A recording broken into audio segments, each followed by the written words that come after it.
আসসালামু আলাইকুম ওয়া রাহমাতুল্লাহ। কনভারসেশন অনুষ্ঠানে আপনাদের সবাইকে স্বাগত জানাচ্ছি। প্রিয় সুধী, আজকে আমাদের অনুষ্ঠানে আমন্ত্রিত অতিথি হিসেবে এসেছেন দারুন নাজার সিদ্দিকিয়া কামিল মাদ্রাসার সম্মানিত লেকচারার জনাব MAR দিদার হামিদি। তিনি আমাদের মাঝে এসেছেন। প্রথমেই অনুষ্ঠানের পক্ষ থেকে আপনাকে অনেক স্বাগত জানাচ্ছি। স্বাগত এবং ধন্যবাদ জানাচ্ছি আপনাকেও যে আজকের এই কনভারসেশন অনুষ্ঠানে আমাকে আমন্ত্রণ করার জন্য। আজকের অনুষ্ঠানে অংশগ্রহণ করতে পেরে আমি আনন্দিত এবং আপনার প্রতি কৃতজ্ঞ। ধন্যবাদ। সম্মানিত সুধী, আমরা এই কনভারসেশন অনুষ্ঠানে শিক্ষার্থীদের জন্য কথা বলে থাকি, সাধারণ শ্রোতাদের জন্য কথা বলে থাকি। আজকে সাধারণত মাদ্রাসা শিক্ষার্থীরা একটা সমস্যায় ভুগে থাকে, তারা ইবারত ভীতিতে ভুগে থাকে। এই বিষয়টা নিয়েই আজকে আমরা কথা শুরু করব। তো প্রথমেই আমাদের অনুষ্ঠানের অতিথির কাছে জানবো যে এই যে মাদ্রাসা শিক্ষার্থীরা দীর্ঘদিন থেকেও তাদের যে ইবারত ভীতি কাজ করে তাদের মধ্যে, এই ইবারত ভীতিটা তারা কিভাবে দূর করতে পারবে? দেখুন, এখানে ইবারত ভীতি বলতে আমরা যেটা বুঝি সেটা হলো বাংলা ভাষায় যখন আমরা কোনো প্রবন্ধ কিংবা প্রবন্ধ কিংবা কবিতা পড়তে চাই, তখন আমরা দেখি যে সেখানে আকার ইকার এবং ফলাগুলো এটার সাথে অবিচ্ছেদ্য যুক্ত করা থাকে। কিন্তু আরবি ভাষার ব্যাপারটা ভিন্ন। আরবি ভাষায় উচ্চারণ সহায়ক যেটা হরকত, জবরজের পেশ, এটাকে সহযোগিতা করে, মানে হারাকাত জবরজের পেশে সহযোগিতা নিয়ে মূলত উচ্চারণ করতে হয়। তো এই হরকতটা, হারাকাত বা জবরজের পেশগুলো মূলত ব্যাকরণ নির্ভর। ব্যাকরণের কায়দা কানুন জানা থাকলে মূলত হরকত ছাড়া আরবি ইবারত পড়া যায়। আমাদের কোরআন ব্যতীত হাদিস এবং ফিক এবং তাফসিরের যে কিতাবগুলো আছে, সেই কিতাবগুলো হরকত ছাড়া মূলত এই কিতাবগুলোতে আরবি ইবারতগুলো উল্লেখ করা থাকে। শিক্ষার্থীরা যখন এই কিতাবগুলো পড়তে যায়, যখন ওই ব্যাকরণিক যে জ্ঞানটা তাদের এটা যখন থাকে না, তখন তারা মূলত ইবারত পড়তে না পারার কারণে তারা এখানে এই কিতাব থেকে দূরে সরে যায়। একটা পর্যায়ে দেখা যায় কি তারা ইবারত ভীতির কারণে, আরবি পড়তে না জানার কারণে তারা মূলত মাদ্রাসা ত্যাগ করে স্কুল, কলেজ, ইউনিভার্সিটিতে চলে যায়। এক্ষেত্রে আমি যেটা তাদেরকে পরামর্শ দেব, ইবারত পড়তে পারাটা এটা মূলত আসলে কঠিন কোনো কাজ না। একটু বিষয়টা একটু সিরিয়াস হলেই অল্প সময়ের মধ্যে কিন্তু ইবারত আয়ত্ত করা সম্ভব। শিক্ষার্থীদেরকে দেখা যায় যেমন হচ্ছে ইবারত পড়ার জন্য আসলে আরবি ব্যাকরণটা আয়ত্ত থাকা দরকার। প্রথমত আরবি ব্যাকরণ আয়ত্ত থাকার ব্যাপারেও শিক্ষার্থীদের একটা গ্যাপ থাকে। তারা আরবি ব্যাকরণের মৌলিক যে ব্যাপারগুলো তাদের জানা থাকে না। তারা যদি এই ইবারত আরবি ব্যাকরণের মৌলিক যে নিয়ম পদ্ধতিগুলো এগুলো যদি আয়ত্ত করতে যায়, তাদের প্রথমত মৌলিক প্রয়োজনীয় যে অংশগুলো এগুলোকে তাদেরকে আয়ত্ত করতে হবে। আয়ত্ত করার জন্য একেবারে যখন প্রয়োজনীয় জিনিসগুলো সিরিয়াল বাই সিরিয়াল শুরু থেকে শেষ পর্যন্ত ভালোভাবে কিন্তু আয়ত্ত করতে হবে। করার পরে যদি সে এটা সিকোয়েন্স মেনটেন করে পড়ে এবং এটা কন্টিনিউয়াসলি এটা একটা কোয়ালিটি টাইম যদি সে এটার পিছনে ব্যয় করে, তারপরে যদি সেটা রিভাইজ করে, তাহলে তার অল্প সময়ের মধ্যে 4-5 মাস 6 মাসের মধ্যে কিন্তু নাহwu সরফের এই মৌলিক ব্যাপারগুলো তার আয়ত্ত হয়ে যাবে। তারপরে যদি সে এই জ্ঞানটাকে সে যদি যখনই সে আরবি সাহিত্যের কোনো লাইন পড়তে যায়, কোনো কবিতার লাইন পড়তে যায়, যেখানে একটা আরবি বাক্য আছে সেটা পড়তে যায়, সেখানে যদি ওই কায়দাগুলো যেগুলো তার মেধার মধ্যে আছে সেগুলো চিন্তা করে যদি সে পড়া শুরু করে, যখনই আরবি একটা বাক্য পড়ে তখনই যদি সে ওই কাওয়ায়েদগুলো যদি স্মরণ করে, এগুলো অ্যাপ্লাই করে যদি পড়ে, এভাবে কিছুদিন প্র্যাকটিস করার পরে মূলত তার এই ইবারত ভীতিটা ইনশাআল্লাহ দূর হয়ে যাবে, ইবারত আয়ত্ত হয়ে যাবে। প্রিয় সুধী, আমাদের অতিথি অনেক সুন্দর করে বলছেন যে সিরিয়াসনেসের কথাটা বলেছেন। আপনি যে পড়াটাই পড়তে যান না কেন, আপনি ইংরেজি পড়তে যান, সেখানেও যদি সিরিয়াস না হন তাহলে আপনি ইংরেজি ভাষায় পাণ্ডিত্য অর্জন করতে পারবেন না। আপনি বাংলা পড়তে যান, আমাদের মাতৃভাষা, সেখানেও যদি আপনার সিরিয়াসনেসের অভাবটা থাকে যে আমাকে বাংলাটা শিখতেই হবে, সেই মানসিকতা না থাকলে আপনি সমাস, কারক, বিভক্তি এগুলো পারবেন না। তো আরবির ক্ষেত্রেও বিষয়টা হচ্ছে এরকম। আপনি যদি এখানে সিরিয়াস না থাকেন তাহলে নাহwu সরফ আপনার আত্মস্থ হবে না। এবং আমাদের এই সিরিয়াসনেসের গ্যাপটা যদি আমরা উঠাইতে পারি, আর ভাই যে পরামর্শগুলো দিয়েছেন সেটা মান্য করলে আমাদের ভিতর থেকে এবারে ভীতি দূর হবে এবং আমরা আরবি ভাষায় কোরআন কারীম, হাদিস বিভিন্ন জিনিস আমরা পড়তে পারবো, অনুধাবন করতে পারবো। আল্লাহ তাওফিক দান করুন। এখন আমাদের অতিথির কাছে জানতে চাইবো যে আমাদের শিক্ষার্থীরা, তাদের তো অনেকগুলো উদ্দেশ্য থাকে যে মাদ্রাসায় পড়ে তারা কেরিয়ার গুছাবে, অনেক কিছু করবে। তো তাদের পড়াশোনার একটা প্রাথমিক উদ্দেশ্য এটাও যে ভালো ফলাফল করা পরীক্ষায়। তো অনেক সময় দেখা যায় যে কিছু গ্যাপের কারণে তাদের পরীক্ষায় আসানোর ফলাফল হয় না। তো আমাদের শিক্ষার্থীরা পরীক্ষায় কিভাবে ভালো ফলাফল করতে পারবে? একটি অত্যন্ত গুরুত্বপূর্ণ প্রশ্ন শিক্ষার্থীদের জন্য। আসলে পরীক্ষায় ফলাফলটা অত্যন্ত গুরুত্বপূর্ণ একজন মানুষের ক্যারিয়ারের জন্য। আমরা যদিও মূলত পরীক্ষাটা হচ্ছে মূলত গৌণ, মুখ্য ব্যাপারটা হচ্ছে আমার জ্ঞান অর্জন করা, আমার অর্জিত জ্ঞানটাকে যাচাই করার জন্য মূলত পরীক্ষার ব্যবস্থা। তারপরেও আমাদের পরীক্ষার রেজাল্টটা, সার্টিফিকেটটা আমার ক্যারিয়ারের অনেক গুরুত্বপূর্ণ একটা ভূমিকা রাখে। তো এই ক্ষেত্রে ভালো রেজাল্টের জন্য মূলত ভালো প্রস্তুতি দরকার। প্রস্তুতি বলতে আমরা আসলে ম্যাক্সিমাম শিক্ষার্থী এবং আমরা ম্যাক্সিমাম মানুষ কিন্তু মনে করে যে প্রস্তুতি মানে হচ্ছে পড়ার প্রস্তুতি। আমি আমার ছাত্রদেরকে সবসময় বলি পরীক্ষায় ভালো ফলাফলের জন্য যে প্রস্তুতিটা মূলত দুই ধরনের, একটা হচ্ছে পড়ার প্রস্তুতি আর একটা হচ্ছে লেখার প্রস্তুতি। পড়ার প্রস্তুতির ক্ষেত্রে যে কাজটা করতে হবে সেটা হচ্ছে বছরের একদম সেমিস্টারের শুরু থেকে মূলত তাকে ভালো করে গুরুত্ব দিয়ে ক্লাস করতে হবে, প্রতিদিনের পড়া প্রতিদিন পড়ে ফেলতে হবে। বৃহস্পতিবার শুক্রবার যে গ্যাপটা, শনিবার যে গ্যাপটা, এটাকে ভালোভাবে কাজে লাগাতে হবে। কিন্তু আমাদের শিক্ষার্থীরা মূলত এইখানে সপ্তাহের যে শুক্রবার বৃহস্পতিবার এটাকে একদম নষ্ট করে দেয়। শিক্ষার্থীদের উচিত হবে যে আমার এক সপ্তাহের যে পড়াটা এটাকে আমি রিভাইজ করবো। আমার বৃহস্পতিবার রাতে হয়তো দেখা যাচ্ছে আমি একটা বিনোদনমূলক কোনো একটা কার্যক্রমের মধ্য দিয়ে আমি রাতটাকে পার করলাম, কিন্তু শুক্রবার দিনটা, শনিবার যে আমাদের এখন বর্তমানে বন্ধ আছে, এই দিনটাকে আমি ভালোভাবে কাজে লাগানোর চেষ্টা করবো। তো এভাবে মূলত আমাদেরকে সেমিস্টার শুরু থেকে মূলত ভালোভাবে পড়ার প্রস্তুতিটা নিতে হবে। তারপরে পরীক্ষার আগে তো ভালো করে প্রিপারেশন নিতে হবে। এখানে যে গ্যাপটা থাকে শিক্ষার্থীদের লেখার প্রস্তুতির ক্ষেত্রে সুন্দর লেখা অবশ্যই এটা পরীক্ষার ক্ষেত্রে অনেক বড় ভূমিকা রাখে ভালো ফলাফলের জন্য। লেখা সুন্দর হওয়ার পাশাপাশি অ্যাট এ গ্ল্যান্স পরীক্ষা খাতায় যে আমি লিখলাম, আমার লেখার যেই পরীক্ষার যে পৃষ্ঠাটা, এই পৃষ্ঠাটা পরীক্ষকের দৃষ্টিতে এক নজরে কতটুকু ভালো দেখায়, এটা কিন্তু পরীক্ষকের মাইন্ডে অটোমেটিক একটা প্রভাব সৃষ্টি করে নাম্বারের জন্য। সে যখন দেখে এক নজরে যখন তার পরীক্ষার পেপারটা ভালো হয়, তখন কিন্তু পরীক্ষক অটোমেটিক একটা পজিটিভ ধারণা থেকে কিন্তু নাম্বার কিন্তু বাড়াই দেয়। এজন্য লেখা সুন্দর হওয়ার পাশাপাশি লেখা সাজানোর প্রতি গুরুত্ব দিতে হবে। যদি শিক্ষার্থীর লেখাটা যদি সুন্দর হওয়ার পাশাপাশি সে যদি পরীক্ষার খাতার মধ্যে যদি সুন্দর করে যদি তার প্রত্যেকটা কোটেশন যদি মার্জিন থেকে নির্দিষ্ট দূরত্বে লেখে, প্রতিটা প্যারা যদি প্যারার প্রথম লাইন যদি একটা নির্দিষ্ট সিস্টেম মেনটেন করে লেখে, একটা প্যারা থেকে আরেকটা যদি একটা কোয়ালিটি ডিস্টেন্স যদি বজায় রেখে যদি লেখে, শব্দার্থগুলো যখন লিখবে, কোনো প্রকারগুলো যখন লিখবে, তখন একটা নির্দিষ্ট একটা সিস্টেমকে ফলো করে যখন লিখবে, তখন পরীক্ষার খাতার প্রথম পেজ থেকে শেষ পেজ পর্যন্ত একটা শৃঙ্খলা মেনটেন হয়ে যাবে। তখন মূলত পরীক্ষক যখন পৃষ্ঠা উল্টাবেন, তখন অ্যাট এ গ্ল্যান্স তার পরীক্ষার খাতায় যে অ্যাট এ গ্ল্যান্স এক পৃষ্ঠার যে ভিউটা, এই ভিউটা মূলত পরীক্ষকের নজরে মূলত আসে। প্রত্যেকটা শব্দের কতটা অক্ষরের শেপটা কতটা সুন্দর হলো, অক্ষরটা কতটা সুন্দর করে দেওয়া হলো, এটা কিন্তু পরীক্ষকের নজরে আসে কি অ্যাট এ গ্ল্যান্স একটা পৃষ্ঠার কিরকম দেখাচ্ছে, এটা মূলত পরীক্ষকের দৃষ্টি মূলত এদিকে মূলত যায়। তো গোছানো পরীক্ষা উত্তরপত্র গুছিয়ে লেখাটা মূলত এখানে মূলত মেইন এখানে মূলত ব্যাপার। যদি শিক্ষার্থী যদি লেখা সুন্দর হওয়ার পাশাপাশি যদি সে পরীক্ষার খাতায় তার লেখাটা গুছিয়ে লেখার দিকে যদি ফোকাস করে, তাহলে পরীক্ষকের পজিটিভ দৃষ্টি তৈরি হবে, সেই দৃষ্টিতে মূলত সে বেশি নাম্বার মূলত পাবে। এইভাবে করে মূলত একটা ভালো রেজাল্ট মূলত তৈরি হয়। জি, ধন্যবাদ। সম্মানিত সুধী, আমাদের অতিথি অনেক সুন্দর করে পরামর্শ দিয়েছেন। পরীক্ষা মানে কৌশল। আপনি যত কৌশল অবলম্বন করতে পারবেন তত ভালো পরীক্ষা দিতে পারবেন। পরীক্ষার আগে অবশ্যই কি ধরনের প্রশ্ন সাধারণত আসে সেটা আপনাকে আগে দেখতে হবে। আগে এই বিষয়ে কি ধরনের প্রশ্ন এসেছে, আগে যারা প্রশ্ন করেছেন তারা কি ধরনের প্রশ্ন করেছেন, এগুলা যদি আপনি বারবার চিন্তা করেন তাহলে দেখবেন যে প্রশ্নগুলো কমন এসেছে এবং সেই কমন প্রশ্নের ভিত্তিতে আপনি সহজেই কিন্তু আপনার উত্তরগুলো দিতে পেরেছেন। অর্থাৎ আপনার নিজেকেও কিছু চিন্তা, কিছু কৌশল আবিষ্কার করতে হবে যে আমি এই পরীক্ষাটা দিব, আমার জায়গা থেকে এই পরীক্ষার জন্য আমাকে কিভাবে প্রস্তুতি নিতে হবে। আমাদের অতিথি এনটিআরসি পরীক্ষায় অত্যন্ত ভালো ফলাফল করেছেন এবং সেই হিসেবে দারুন নাজার সিদ্দিকিয়া কামিল মাদ্রাসায় একেবারে এমপিওভুক্ত শিক্ষক হিসেবে এসেছেন। এটা আমাদের জন্য উৎসাহ জাগা নিয়ে আমরা যারা আছি আমাদের সবার জন্য। তো ভাইয়ের কাছে জিজ্ঞেস করব যে এনটিআরসি পরীক্ষায় ভালো করবার জন্য আপনি কি পন্থা অবলম্বন করেছেন? দেখুন, এনটিআরসি পরীক্ষা বলতে যে আমাদের বর্তমানে যে চাকরির যেই সিস্টেম আমাদের বাংলাদেশে, একটা এনটিআরসি যেই সরকারের যেই কমিশনটি আছে, এর মাধ্যমে অনুষ্ঠিত যে পরীক্ষাগুলো, এই পরীক্ষাগুলোতে উত্তীর্ণ হওয়ার ভিত্তিতে মূলত আমাদেরকে মূলত চাকরিতে যুক্ত হতে হয়। এটার বাইরে আমাদেরকে অন্যভাবে চাকরিতে যুক্ত হওয়ার সুযোগ নেই। তো এখন বর্তমানে আমরা যারা এই শিক্ষকতা পেশা আসতে চাই, আমাদেরকে অবশ্যই এনটিআরসির মাধ্যমে পরীক্ষা উত্তীর্ণ হয়ে মূলত শিক্ষকতা পেশায় যুক্ত হতে হবে। তো এখানে পরীক্ষায় এনটিআরসির পরীক্ষাগুলোতে উত্তীর্ণ হওয়া একটা গুরুত্বপূর্ণ ব্যাপার।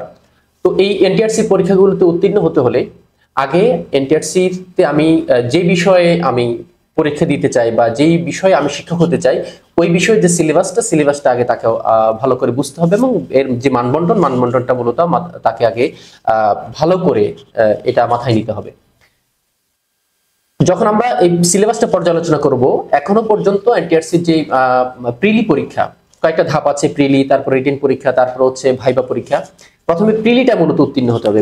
বিশেষ করে মাদ্রাসা শিক্ষার্থীদের রিটেন পরীক্ষা তারা মূলত ভালো করে, প্রিলিতে মূলত তারা পিছিয়ে থাকে। প্রিলিতে যদি ভালো করতে চায় তাহলে মূলত প্রিলির যে বিষয়গুলো, বাংলা, ইংরেজি, গণিত, সাধারণ জ্ঞান, এই বিষয়গুলো তাকে মূলত পরীক্ষা ফেস করতে হয়। এই ক্ষেত্রে চারটা বিষয় টোটালটা মূলত বেসিক। আমরা অনেকেই মূলত আমরা বাংলা, অঙ্ক, ইংরেজি, হ্যাঁ, তারপর সাধারণ জ্ঞান, এই ব্যাপারগুলো মূলত এনটিআরসির জন্য আলাদা কোনো স্বতন্ত্র পুস্তক কিংবা হচ্ছে স্বতন্ত্র কারিকুলাম কিন্তু তৈরি করা নেই। মূলত আমি আমার যে দাখিল লেভেলে, আমার যে আলিম লেভেলে, আমার যে অনার্সে আমি যা পড়েছি, এই পড়াগুলো থেকে মূলত এখানে প্রশ্ন আসে। তো এখানে আসে মূলত একদম ডিপলি প্রশ্নগুলো আসে একদম বেসিক থেকে। আমরা যখন ক্লাস 8 এর একজন শিক্ষার্থী, 8 এর যে বাংলা ব্যাকরণ, 8 এর যে ইংলিশ গ্রামার, এখান থেকে মূলত বিসিএস এর প্রশ্ন হয়। যারা বিসিএস প্রস্তুতি নেয়, যারা হচ্ছে এনটিআরসি তে পরীক্ষা দিয়ে সরকারি পরীক্ষাগুলো ফেস করে, তারা মূলত বাংলা 8 এর যে ব্যাকরণটা, এসএসসির যে বাংলা ব্যাকরণটা, এগুলো কিন্তু তাদের সংগ্রহে থাকে। তার মানে আমি এটা দিয়ে বোঝাতে চাচ্ছি, আমরা যে দাখিলে পড়ে আসলাম, আলিমে পড়ে আসলাম, এসএসসি তে পড়ে আসলাম, এই পড়াগুলোই মূলত হচ্ছে আমার এনটিআরসির পরীক্ষার পড়া, এগুলো আমার বিসিএস এর পড়া। আমরা যদি একদম শুরু থেকে যদি বেসিকটা গুরুত্ব যদি পড়ে আসি, তাহলে এইটা আমাদের অনেকটা মূলত কাভার হয়ে যাবে। আমাদের প্রাতিষ্ঠানিক যে শিক্ষার যে স্তরগুলো পার হতে হতে মূলত আমার এই জিনিসটা ক্লিয়ার হয়ে যাবে। তো এই মূলত যাদের এটা হয়ে যেত আলহামদুলিল্লাহ ভালো, যাদের হয় না তারা মূলত হতাশার কোনো কারণ নেই। এখানে যদি সে সিলেবাসটা বুঝে, প্রথমে করণীয় হচ্ছে সিলেবাসটা বুঝে আমি কি পড়বো আর কি পড়বো না এটাকে নির্ধারণ করা। বাংলা, ইংরেজি, গণিত, সাধারণ জ্ঞান, এই টোটাল হচ্ছে 100 নাম্বার, 25 করে। যদি সে আমার দরকার হচ্ছে 40 নাম্বার, আমি কিন্তু চারটা যাদের হচ্ছে আগে থেকে যদি আমার বাংলা সবগুলো বিষয় যদি তার পারদর্শিতা যদি না থাকে, আমরা যে কোনো দুইটা বিষয়কে একদম কম্পালসারি সিলেক্ট করে একটা বিষয়কে অপশনাল ধরে রাখতে পারি চারটা বিষয়ের মধ্যে। দুইটা বিষয়, যেমন আমি যদি বাংলা এবং গণিতটাকে যদি ভালো করে ধরি, তাহলে বাংলা এবং গণিতের কি পড়বো না এটা চিন্তা করা যাবে না। বাংলা এবং গণিতের টোটাল যে সিলেবাসটা আসে একদম A to Z ভালো করে পড়ে ফেলতে হবে। এখান থেকে আমাকে টার্গেট রাখতে হবে 25-এর আমি 24 থেকে 23টা প্রশ্ন আমি কারেক্ট করব। এরকম করে পড়তে হবে যেন একটা প্রশ্ন আমার আসলে আমার আনসার দেওয়ার বাইরে, ক্যাপাসিটির বাইরে না থাকে। বাকি যে সাধারণ জ্ঞান, এটাকে আমি অপশনাল ধরে এখানে কিছু নাড়াচাড়া করলে 10-15 যদি পাই আমি, অথবা ইংরেজিতে যদি আমি একটু নাড়াচাড়া করে 5, 7, 8, 10 পাই, তাহলে আমার কিন্তু এখানে কিন্তু পাস নাম্বার চলে আসতেছে। এখানে আমার পাস করা দরকার। এজন্য আমার পরামর্শ থাকবে, যারা প্রিলিমিনারি পরীক্ষা পাস করতে চায় তাদেরকে আগে চারটা বিষয়ে, দুইটা বিষয়কে কম্পালসারি ধরতে হবে, যাদের হচ্ছে টোটাল বিষয়গুলোর উপর দখল নেই। দুইটা বিষয় কম্পালসারি ধরে এগুলো A to Z পড়বে, আর বাকি যে দুইটা, সেই দুইটার গুরুত্বপূর্ণ সহজ যে টপিকগুলো, এই টপিকগুলো তারা একটু নাড়াচাড়া করে দিয়ে যাবে। তাহলে দুটো থেকে মিনিমাম 20 যদি 40 চলে আসে, আর বাকিটা থেকে যদি আমার 5, 10ও যদি আসে, তাহলে আমি কিন্তু প্রিলিমিনারি পরীক্ষায় কিন্তু টিকে যাচ্ছি। এক্ষেত্রে আমাকে সিলেবাসটা বুঝতে হবে, আগে নিজে প্ল্যান এবং পড়া যে স্ট্র্যাটেজি, এই কৌশলটা, এই প্ল্যানটা মূলত আগে, সিস্টেমটা মূলত তাকে আগে চিন্তা করতে হবে। আমাদের অনেকের সমস্যা হলো আমরা ধরে কিন্তু পড়তে বসি। আমার ব্যক্তিগতভাবে আমি যে কাজটা করি, আমার যে কোনো পরীক্ষা, আমার ছাত্র জীবনের পরীক্ষাগুলো যখন আমি ফেস করছি, আমি আগে কোন কোন প্রশ্নগুলো পড়বো, আমি কিভাবে পড়বো, আগে আমি একটা প্ল্যান দাঁড় করার পরে সবকিছু আমার হাতের নাগালের মধ্যে থাকে, তখন আমি একদম ধুমছে পড়াশোনা শুরু করি। আমি আমার প্ল্যানটা গোছাবো পরীক্ষার জন্য, এটা খুবই গুরুত্বপূর্ণ। প্রিয় সুধী, আমাদের অতিথি অত্যন্ত চমৎকার করে এনটিআরসি পরীক্ষায় কিভাবে আমরা ভালো করব চমৎকার ভাবে বলে দিয়েছেন। আসলে নিজেকে নিয়ে চিন্তা করা দরকার, পরীক্ষার পদ্ধতি, প্রশ্নপত্র, এগুলি নিয়ে চিন্তা করা দরকার। শুরুতেই একদম কলুর বলদের মতো অনেক প্রশ্ন পড়লাম, পরে কিছুই হলো না, এটা না। বরং আমার মাথায় থাকতে হবে যে আমি যেটা পড়বো সেটা পরীক্ষায় আসতেই হবে। তো সেটার জন্য তো ব্রেইন খাটাইতে হবে। ভাই কিন্তু এই পরামর্শগুলোই আমাদেরকে দিলেন। আরো অবশ্যই আপনারা নিজেদের জায়গা থেকে অবশ্যই চিন্তা করবেন যে কিভাবে ডেভেলপ করা যায়। আমাদের ডেভেলপ করতেই হবে। আমাদের দেশের যে সিস্টেম, সেই সিস্টেম মেনটেন করে আমাদের জাতি সেবায় নিজেদেরকে নিয়োজিত করতে হবে। এখন আমাদের ভাইয়ের কাছে জানতে চাইবো যে প্রতিষ্ঠান বলি, শিক্ষা প্রতিষ্ঠান বলি আর ব্যবসায়িক প্রতিষ্ঠান বলি, বা যে প্রতিষ্ঠানেই বলি না কেন, সেখানে অবশ্যই একা একা কোনো কাজ করা যায় না। আমাদের সহকর্মীদের সাহায্য, পরামর্শের প্রয়োজন হয়েই থাকে। তো এখন আপনার কাছে জানতে চাইবো যে একজন সহকর্মীর সাথে আরেকজন সহকর্মীর আচরণ কেমন হতে পারে? আসলে আমরা সামাজিক জীব, আমরা সমাজবদ্ধভাবেই মূলত বসবাস করি। মানুষ স্বয়ংসম্পূর্ণ নয়, মানুষ মূলত পরনির্ভরশীল। একজন মানুষকে আল্লাহ পাক রব্বুল আলামিন তার জীবন ঘনিষ্ঠ সকল দক্ষতা, জীবন ঘনিষ্ঠ সকল কিছুই মানে সকল সাপোর্ট দিয়ে তাকে মূলত আল্লাহ তাআলা মূলত দুনিয়ায় পাঠান নাই। এক একজন মানুষকে এক এক দিকে মূলত আল্লাহ তাআলা তাকে মানে কোয়ালিফাইড করেছেন। তো সমাজের মানুষ, এক একজন পরিবারের মানুষ, এক এক সদস্য এক এক দিকে এক্সপার্ট, এক এক দিকে তার গুণ থাকে। তো সবার গুণ মিলে হচ্ছে পরিপূর্ণতা। তো শিক্ষা প্রতিষ্ঠান বলি, ব্যবসা প্রতিষ্ঠান বলি, কোনো আপনার হচ্ছে অফিস আদালত বলি, আমরা মূলত সেখানে মূলত একটা পরিবারের মতো কত অনেকগুলো সদস্য নিয়ে মূলত আমাদের ওই ইনস্টিটিউট গুলো মূলত চলে। সেক্ষেত্রে অবশ্যই আমাদেরকে, যেহেতু আমরা এখানে একক প্রতিষ্ঠান মানে একক ব্যক্তি নয়, ব্যবসা প্রতিষ্ঠান মানে শিল্প কারখানা কিংবা অফিস আদালত মানে হচ্ছে বহু মানুষের এখানে মূলত সংঘবদ্ধতা। এখানে যদি আমরা যদি সুন্দরভাবে যদি ওইখানে সবাই যদি একটা সুন্দর পরিবেশে যদি আমরা আমাদের ওই প্রাতিষ্ঠানিক জীবন কিংবা হচ্ছে আমাদের ওই কলকারখানার জীবন যদি আমরা পরিচালনা করতে যাই, আমাদের পরস্পরের প্রতি একটা আন্তরিক আচরণ আমাদেরকে মূলত মেনটেন করতে হবে, আন্তরিক নিরাপদ আচরণ। আমরা যদি পরস্পর সহযোগী হই, পরস্পর যদি আন্তরিক হই, তাহলে আমার যে গ্যাপটা, সেই গ্যাপটা আমি অন্য ভাই থেকে ফিল আপ করতে পারবো। সাপোজ ধরেন যদি আমি হঠাৎ করে আমার হচ্ছে একটা বিপদে পড়েছি, আমাদের সহকর্মীদের মধ্যে যদি বন্ডিং না থাকে, ভালো আন্তরিকতাপূর্ণ যদি মনোভাব কিংবা আচরণ যদি না থাকে, তাহলে আমার প্রয়োজনে কিংবা আমার বিপদে আমি কিন্তু আমার সহকর্মীকে কিন্তু পাবো না। তার সাথে যদি আমার দূরত্ব থাকে, তার সাথে যদি আমার মনোমালিন্যতা থাকে, তার সাথে যদি আমার সহযোগিতাপূর্ণ মনোভাব যদি না থাকে, তাহলে আমার যে কোনো একটা অনাকাঙ্ক্ষিত বিপদে আমি কিন্তু একা হয়ে যাব। তখন কিন্তু আমার বিশাল লস হয়ে যেতে পারে। একজন সহকর্মী একজন আপন ভাইয়ের থেকে বেশি ভূমিকা পালন করতে পারে যদি তার মধ্যে যদি ওইরকম সহযোগিতাপূর্ণ মনোভাব এবং আন্তরিক যদি সম্পর্কটা যদি তার মধ্যে থাকে। আমি কথা বলবো না যে সহকর্মীদের মধ্যে বন্ধুত্বপূর্ণ আচরণ থাকবে, কারণ বন্ধুত্বপূর্ণ আচরণ সকলের সাথে সম্ভব না, সবাই বন্ধু হবে না, এটা হলো বাস্তবতা। কিন্তু একটা নিরাপদ আচরণ, একটা আন্তরিক মনোভাব নিয়ে মূলত তাদের মধ্যে এই পারস্পরিক যে আচরণ, পারস্পরিক যে কমিউনিকেশন, এটা মূলত থাকা দরকার। জি প্রিয় সুধী, অত্যন্ত চমৎকার বলেছেন। ছোট ছোট শব্দে যে কথাগুলো বলেছেন, এই কথাগুলাই যদি আমরা আমাদের প্রতিষ্ঠানে ফলো করি, ভাই বলেছেন যে বন্ধুত্বপূর্ণ আচরণ সবার সাথে সম্ভব নয়, কিন্তু আন্তরিক আচরণ এটা সবার সাথেই সম্ভব। এবং যাকে একদম আমার পছন্দ হয় না তার সাথেও আমি ভালো আচরণ করতে পারি, একটা সুন্দর আচরণ করতে পারি। সুতরাং আমাদের এটা মেনটেন করতে হবে, এবং সেটা কিন্তু আমার লাভের জন্যই। আমি প্রতিষ্ঠানে আছি, আমি তো একদম সম্পূর্ণ মানুষ নয়। খুলিকাল ইনসানু দাইফা, আল্লাহ তাআলা মানুষকে খুব দুর্বল করে সৃষ্টি করেছেন।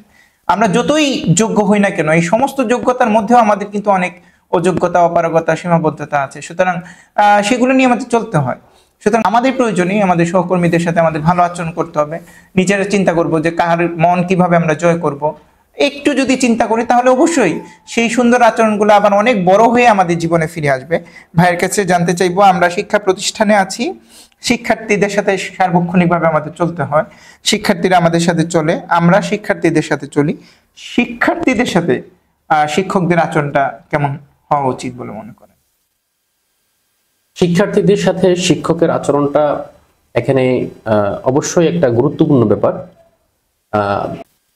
হাজার হাজার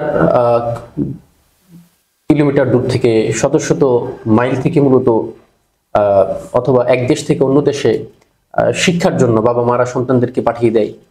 তো অচেনা একটা শিক্ষা প্রতিষ্ঠান, একটা পরিবেশে শিক্ষার্থী গিয়ে মূলত সেখানে একটাই নির্ভরতার জায়গা পায়, সেটা মূলত হচ্ছে শিক্ষক। বাবা মারা শিক্ষকের কাছে দিয়ে নিশ্চিন্তে থাকে। তারা তাদের সন্তানকে পাঠিয়ে বাবা মায়ের যে দায়িত্ব, শিক্ষকের দায়িত্ব, টোটাল একজন শিক্ষার্থীর পুরো লাইফটাকে একজন শিক্ষকের হাতে মূলত সাপোর্ট করে। এজন্য শিক্ষার্থীর সাথে শিক্ষকের আচরণটা এরকম হওয়া দরকার, একজন বাবার সাথে সন্তানের যে আচরণটা। একজন বাবা তার সন্তানের ক্ষেত্রে ভালো মন্দের যেই ব্যাপারগুলো সে চিন্তা করে, যেটা কি আমার সন্তানের জন্য কি ভালো আমি কামনা করি, আমার সন্তানের জন্য কি অমঙ্গল আমি কামনা করি না, এই টোটাল এই চিন্তাটাকে মূলত শিক্ষার্থীর উপরে মূলত একজন শিক্ষকের প্রয়োগ করতে হয়, কারণ শিক্ষার্থী একজন শিক্ষকের কাছে আমানত। চমৎকার বলেছেন প্রিয় ভাইরা।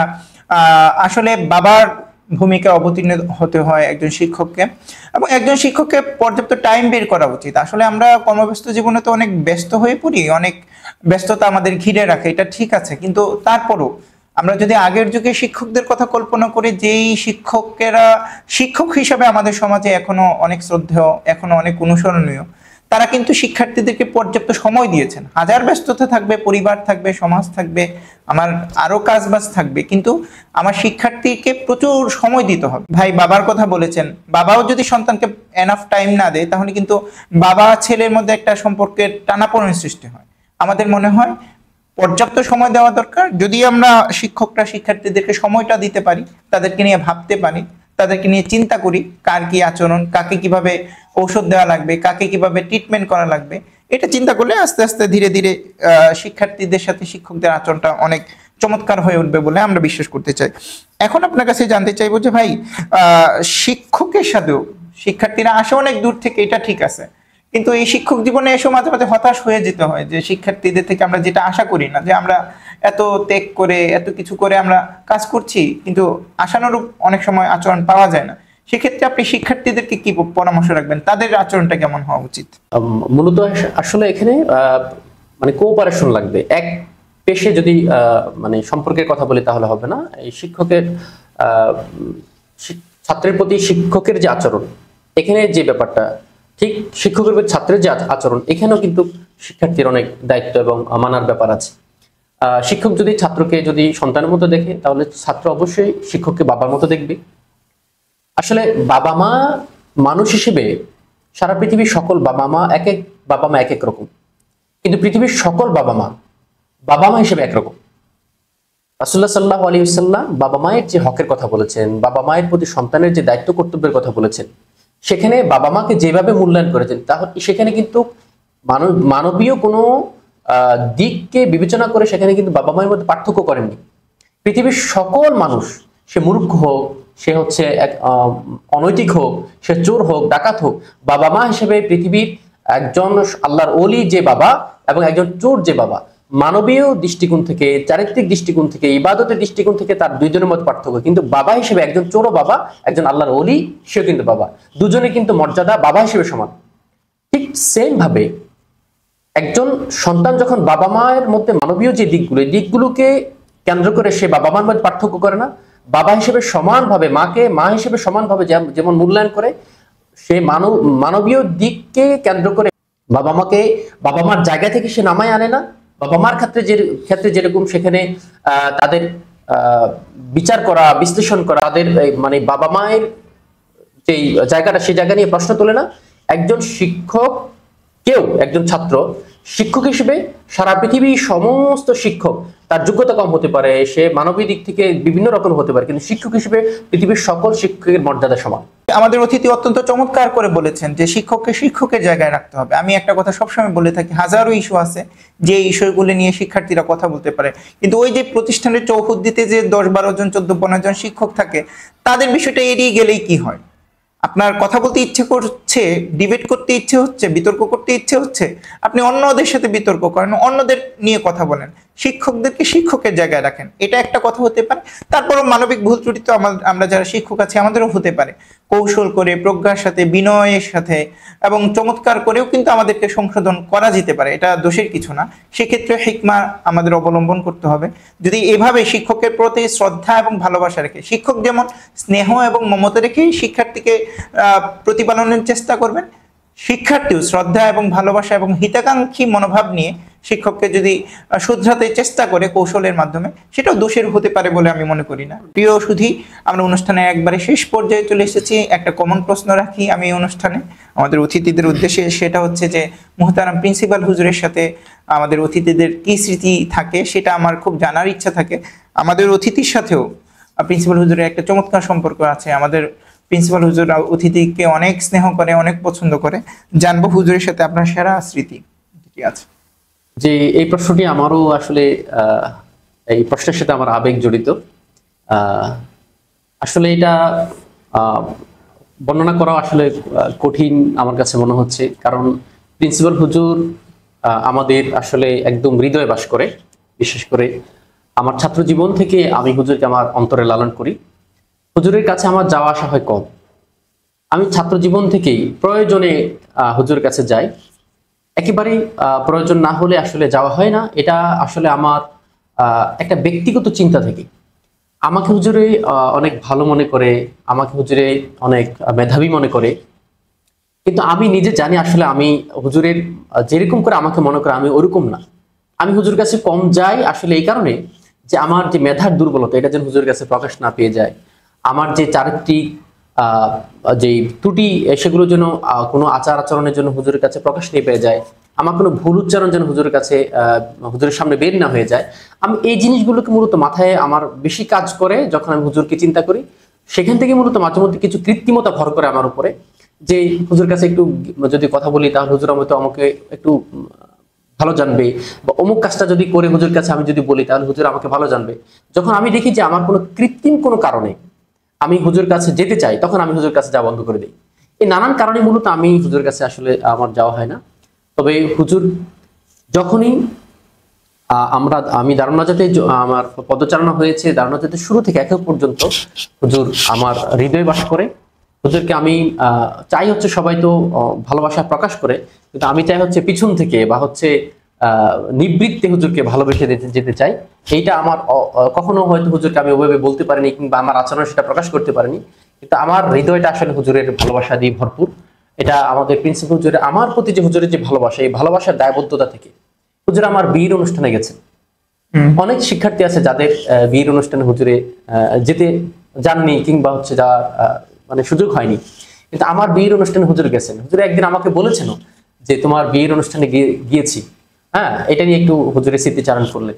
আমার কাছে এখনো মনে হয় যে কি কারণ থাকতে পারে হুজুর আমার বিয়ের অনুষ্ঠানে যায়, এত একজন ব্যস্ত মানুষ, এত বিশাল দায়িত্বের ফাঁকে হুজুরের কুমিল্লা 14 গ্রাম গিয়ে আমার বিয়ের অনুষ্ঠানে অংশগ্রহণ করলেন। আমি তো আসলে এই ভালোবাসা পাওয়ার যোগ্য না। আমি কিভাবে হুজুরের ভালোবাসার প্রতিদানটা দিতে পারি, এটা প্রতিনিয়ত আমাকে মূলত তাড়া দেয়। সম্মানিত শুধু আমাদের অতিথি প্রিন্সিপাল হুজুরের চমৎকার স্মৃতিচারণ করেছেন এবং আমরা আপ্লুত হয়েছি। প্রিন্সিপাল হুজুর এভাবেই প্রত্যেক শিক্ষার্থীর সাথে সম্পর্ক রাখেন। আমরা ইতিপূর্বে ছাত্র শিক্ষক সম্পর্কটা কেমন হবে, অর্থাৎ দিদার ভাইয়ের সাথে প্রিন্সিপাল হুজুরের যে সম্পর্কটা, সেই সম্পর্কটা যদি আমরা ফলো করতে পারি, অথবা প্রিন্সিপাল হুজুর অন্য 5 জন শিক্ষার্থীর সাথে যেই আচরণ করে থাকেন সেটাও যদি আমরা ফলো করতে থাকি, তাহলে আমরা শিক্ষক হিসাবে, শিক্ষার্থী হিসাবে সফল হবে, এতে কোনো সন্দেহ নেই। আল্লাহ সুবহানাহু ওয়া তাআলা আমাদের সবাইকে সফলতার জীবন দান করুন। আমিন। আসসালামু আলাইকুম ওয়া রাহমাতুল্লাহ।